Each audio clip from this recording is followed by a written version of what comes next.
বিসমিল্লাহির রহমানির রহিম। আসসালামু আলাইকুম সুপ্রিয় বন্ধুরা। অনেক সময় আমরা বিকালে চায়ের আড্ডায় বা বাচ্চাদের টিফিনে কী দিব বুঝতে পারি না। যদি ফুলকপি দিয়ে এরকম মজাদার ইয়ামি নাস্তা তৈরি করা যায় তাহলে বাচ্চারা সহ ছোট বড় সবাই অনেক মজা করে খাবে। খুবই মজার এই নাস্তাটা। একটা মিক্সিং বল নিয়েছি, এখানে আমি পর্যাপ্ত পরিমাণে পানি নিয়ে নিয়েছি। লবণ দিয়েছি হাফ টেবিল চামচ।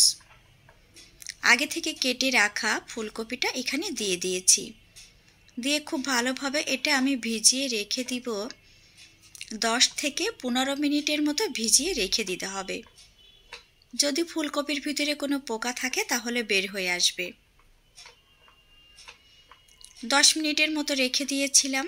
ভালোভাবে ধুয়ে পানি ঝরিয়ে নিয়েছি। সবজি মশলা দিয়েছি হাফ চা চামচ, হলুদের গুঁড়া দিয়েছি হাফ চা চামচ, গরম মশলার গুঁড়া দিয়েছি হাফ চা চামচ, লবণ দিয়েছি স্বাদ অনুযায়ী, রসুন বাটা দিয়েছি 1 চা চামচ, জিরা বাটা দিয়েছি 1 চা চামচ, আদা বাটা দিয়েছি হাফ চা চামচ, লাল মরিচ বাটা দিয়েছি হাফ চা চামচ।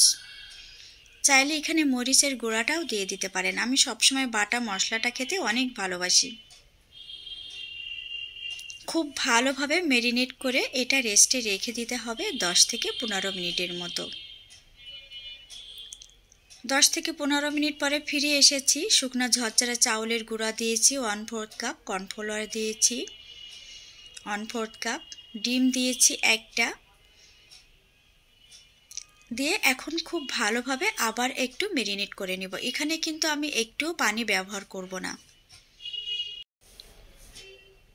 ভালোভাবে ম্যারিনেট করে নিয়েছি। ফুলকপির উপরের কোটিংটা কেমনটা হবে আপনাদেরকে একটু কাছ থেকে দেখিয়ে দিচ্ছি। এটা কিন্তু ভাপে সিদ্ধ করে নেবেন না, তাহলে কিন্তু আসল যে টেস্ট ওই টেস্টটা নষ্ট হয়ে যাবে। চুলার উপরে আগে থেকে ছড়ানো প্যান বসিয়ে তেল দিয়ে তেলটা গরম করে নিয়েছি। এখন ম্যারিনেট করে রাখা ফুলকপিগুলো এখানে দিয়ে দিয়েছি। দিয়ে মিডিয়াম টু লো হিটে ভেজে নিব। যদি ডিমটা না দেন সেই ক্ষেত্রে খুব সাবধানে ভাজতে হবে, কোটিংটা ছাড়িয়ে আসতে পারে। ডিম ছাড়া কোটিংটা কোনোভাবে আটকে রাখা যায় না। আসলে আমি আগেও ট্রাই করেছিলাম, কোটিংটা ফুলকপি থেকে ছাড়িয়ে আসে। কিন্তু ডিম, কর্নফ্লাওয়ার আর চাউলের গুঁড়া যদি এখানে দিয়ে দেন তাহলে অনেক ক্রিস্পি হয় এবং খেতে অনেক টেস্টি হয়।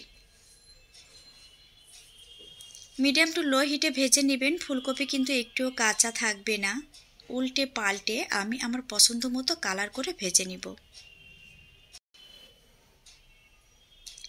একটু হাতে সময় নিয়ে ভেজে নেবেন, দেখবেন খেতে অনেক টেস্টি। আমি আমার পছন্দ মতো কালার করে ভেজে নিয়েছি। ভাজা হয়ে গিয়েছে। এখন আমি উঠিয়ে নিচ্ছি। দেখেই বুঝতে পারছেন কোটিং কিন্তু একটু ছাড়িয়ে আসেনি। পাকোড়াটা কিন্তু একদম পারফেক্টলি রেডি হয়েছে। চুলার জালটা কিন্তু অলরেডি বন্ধ করে দিয়েছি। এখন উঠিয়ে নিচ্ছি।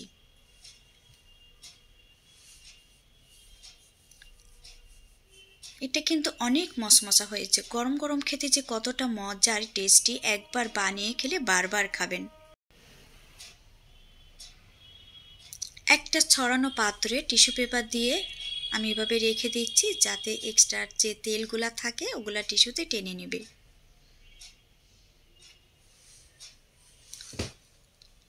তেলটা দেখেই বুঝতে পাচ্ছেন আমার ফুলকপির পাকোড়া থেকে কোটিংটা কিন্তু একটু ছাড়িয়ে যায়নি। একদম পারফেক্টলি হয়েছে। ডিমটা দিলে এরকম পারফেক্টলি হবে এবং অনেক ক্রিস্পি হবে। তৈরি হয়ে গেল পাকোড়া। তো আজ এ পর্যন্ত, সবাই ভালো থাকবেন।